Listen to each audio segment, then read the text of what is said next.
کبھی کبھی غفلت چڑھ جائے نا تو ان اللہ والوں کی باتیں بڑا اثر کرتی ہیں۔ میں نے بھی کچھ چیزیں رکھی ہوئی ہیں، جب دل میں محسوس کرتا ہوں نا کہ کوئی غفلت چڑھنے لگی ہے تو میں پڑھتا ہوں لوگوں کو کھول کے۔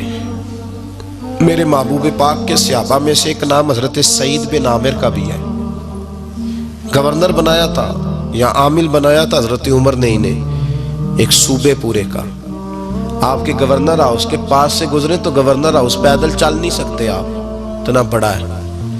تو یہ وہ گورنر تھا کہ ایک دفعہ مال غنیمت بہت زیادہ آیا تو حضرت فاروق اعظم نے اس صوبے کے لوگوں کو کہا کہ ایک شخص جو مالیات کا وزیر تھا، وزیر خزانہ تھا، اس کو جناب عمر فاروق رضی اللہ تعالیٰ عنہ نے کہا، وزیر خزانہ اس صوبے کے جہاں حضرت سعید بن عامر گورنر تھے، کہا کہ غریبوں کی لسٹ بنا کے بھیجو، میں فنڈ لگانا چاہتا ہوں۔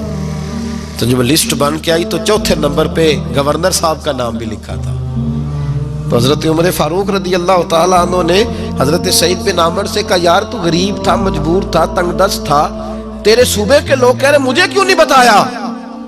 حضرت سعید لگے، عمر پہلے تو وہ بندہ مجھے بتا جس نے میرا پردہ کھولا ہے، وہ بندہ تو بتا، میں جانوں، میرا رب جانے، میں غربتوں کے رونے چوکوں میں کھڑا ہو کے نہیں روتا۔ میرے پاس کو رنج و علم ہو تو میں اپنے رب کی بارگاہ میں عرض کرتا ہوں، میں اپنے محبوب کو بتایا کرتا ہوں، میں غربتوں کے رونے دنیا داروں کے سامنے نہیں روتا۔ حضرت عمر گئے، گورنر صاحب کے مقرر کرنے کے بعد 2 4 5 مہینے کے بعد جب حضرت سعید بن عامر کی گورنری کو تھوڑا وقت گزر گیا تو حضرت عمر کا طریقہ تھا، گورنروں کا پتہ کرتے تھے۔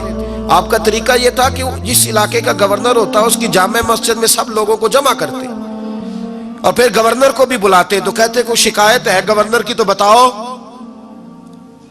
مسجد میں جمع کیا، لوگ اکٹھے ہو گئے۔ حضرت فاروق اعظم رضی اللہ تعالیٰ عنہ نے فرمایا، گورنر کی کوئی شکایت ہے تو بتاؤ۔ تو صوبے کے لوگ کہنے لگے 4 شکایتیں ہیں گورنر صاحب کی، سننا ذرا دل کھول کے۔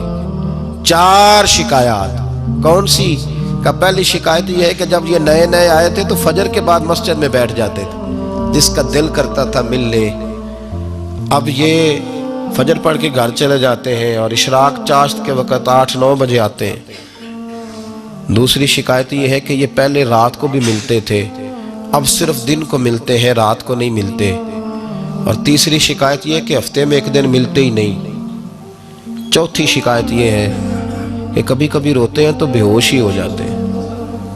کتنی دفعہ ملے ہو اپنے ایم این اے کو؟ بولے کتنی دفعہ ملے ہو؟ ووٹ اپنی مرضی سے دینا پر سوال کا جواب تو دو نا۔ کتنی خادم نہیں قوم کا؟ خادم نہیں، کتنی دفعہ ایم پی آپ کا حال پوچھنے آیا ہے جس مسجد کے دروازے پہ بیٹھا ہوتا ہے؟ یہ گونگا بہرا اور اندھی جمہوریت ہے؟ رنگ وہی بہتر ہے جو محمد عربی کے غلاموں نے ہمیں عطا فرمایا ہے صلی اللہ تعالی علیہ، اور یہی چراغ جلے گا تو روشنی ہوگی۔ حضرت سعید بن عامر گورنر، اور میں اکثر کہتا ہوں اسی دھرتی پر یہ وہ نور والے لوگ تھے جنہیں میرے رسول نے نور عطا فرمایا تھا۔ یہ ہے تربیت میرے نبی پاک کی۔ حضرت عمر نے گورنر کی طرف دیکھا، فرمایا بتائیں جناب، آپ کی شکایت آئی ہے۔ پہلی شکایت یہ ہے کہ آپ پہلے فجر کے وقت ملتے تھے، اب اشراق چاشت میں ملتے ہیں۔ حضرت سعید بن عامر رضی اللہ تعالیٰ عنہ کہنے لگے، حضور اگر آپ نہ ہوتے، کوئی اور پوچھتا تو میں کبھی نہ بتاتا۔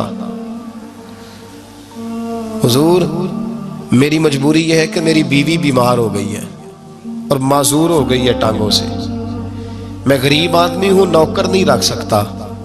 اس بھلی مانس عورت نے 30 سال میری نوکری کی ہے، اب وہ بیمار ہو گئی ہے تو کیا میں اس کو چھوڑ دوں؟ میں سویرے اٹھ کے اپنے گھر میں جھاڑو دیتا ہوں، برتن دھوتا ہوں، آٹا گوندتا ہوں، روٹی پکاتا ہوں اور اپنی باوفا بیوی کے منہ میں لقمے ڈالتا ہوں۔ حضور وہ پخانہ پیشاب کرتی ہے تو وہ بھی میں صاف کرتا ہوں، وہ میری ذمہ داری جو ہوئی تو ذرا دیر ہو جاتی ہے۔ بس پہلے سوال کا جواب آیا تو لوگ کہتے ہیں ہمارے جسم کے رونگٹے کھڑے ہو گئے۔ پھر کہا آپ کی دوسری شکایت یہ ہے کہ آپ ہفتے میں 1 دن ملتے نہیں۔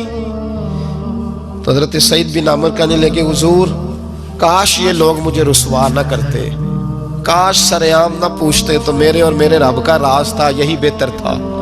فرمایا